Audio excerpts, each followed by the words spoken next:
US military Venezuela president Nicolas మడురోని arrest చేసి New York అయితే తీసుకొని వెళ్లారు. ఈ టాపిక్ ని మనం క్వశ్చన్ అండ్ ఆన్సర్స్ రూపంలో తెలుసుకుంటే జీరో నాలెడ్జ్ ఉన్న వాళ్ళకి కూడా క్లియర్ గా అర్థమవుతుంది. క్వశ్చన్ నెంబర్ 1, ట్రంప్ ఎందుకు నికోలస్ మడురోని న్యూయార్క్ కి తీసుకొని వెళ్లారు? మడురో వెనిజులాలో ప్రెసిడెంట్. యుఎస్ మిలిటరీ అతన్ని అరెస్ట్ చేసి న్యూయార్క్ అయితే తీసుకొని వెళ్ళింది.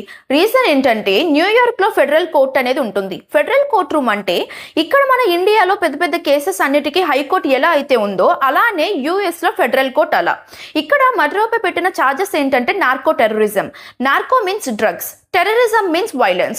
నార్కో టెర్రరిజం అంటే డ్రగ్స్ ద్వారా మనీ ఎర్న్ చేసి దాన్ని వైలెంట్ గ్రూప్స్ లేదా టెర్రర్ కోసం యూస్ చేయడం.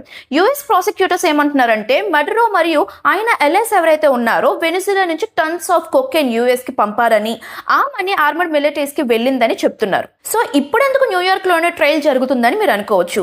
యుఎస్ లా ప్రకారం క్రైమ్ ఇంపాక్ట్ జరిగిన డిస్ట్రిక్ట్ లోనే కేసు ఫైల్ చేయాలి. ప్రాసిక్యూటర్స్ చెప్పినట్టు cocaine shipments US New York roots ద్వారానే వచ్చాయి.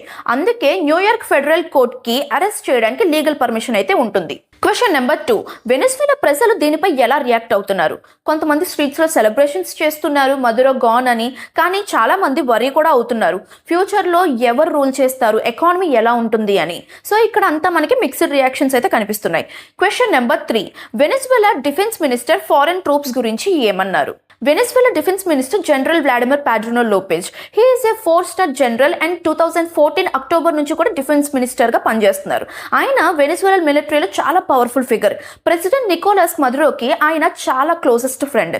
అందుకే ఆయన్ను రెజ్యూమే యొక్క స్ట్రాంగెస్ట్ పిల్లర్ అని కూడా డిస్క్రైబ్ చేస్తారు. ఇప్పుడు క్రైసిస్ లో ఆయన ఏమంటున్నారంటే he warned we will resist foreign troops, అంటే యుఎస్ సోల్జర్స్ వెనిజులా సాయిల్ లోకి వస్తే మిలిటరీ ఫైట్ చేస్తామని క్లియర్ స్టేట్మెంట్ అయితే ఇచ్చారు.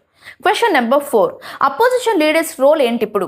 అపోజిషన్ లో మరీనా కొరినా మెచాడో స్పాట్లైట్ లో అయితే కనిపిస్తున్నారు. ఆమె ఒక ఇండస్ట్రియల్ ఇంజనీరింగ్ బ్యాక్గ్రౌండ్ తో వచ్చారు, కానీ పాలిటిక్స్ లోకి వచ్చి మడురో రెజీమేకి స్ట్రాంగెస్ట్ క్రిటిక్ అయ్యారు. డెమోక్రసీ, ఫ్రీ ఎలక్షన్స్ మరియు హ్యూమన్ రైట్స్ కోసం ఆమె చాలా ఇయర్స్ గా ఫైట్ చేస్తున్నారు.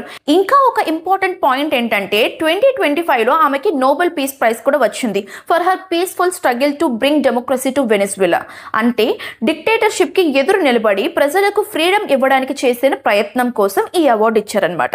సో ప్రొటెస్ట్ ఎస్కలేట్ అయితే కూడా క్లియర్ లీడర్షిప్ ఇవ్వడం కూడా టఫే. క్వశ్చన్ నెంబర్ 5, ఏ కంట్రీస్ వెనిజులాకి సపోర్ట్ చేస్తున్నాయి? Russia, China, Cuba, Nicaragua, Iran వెనిజులాని అయితే సపోర్ట్ చేస్తున్నాయి. Oil, trade and anti US reasons వల్ల.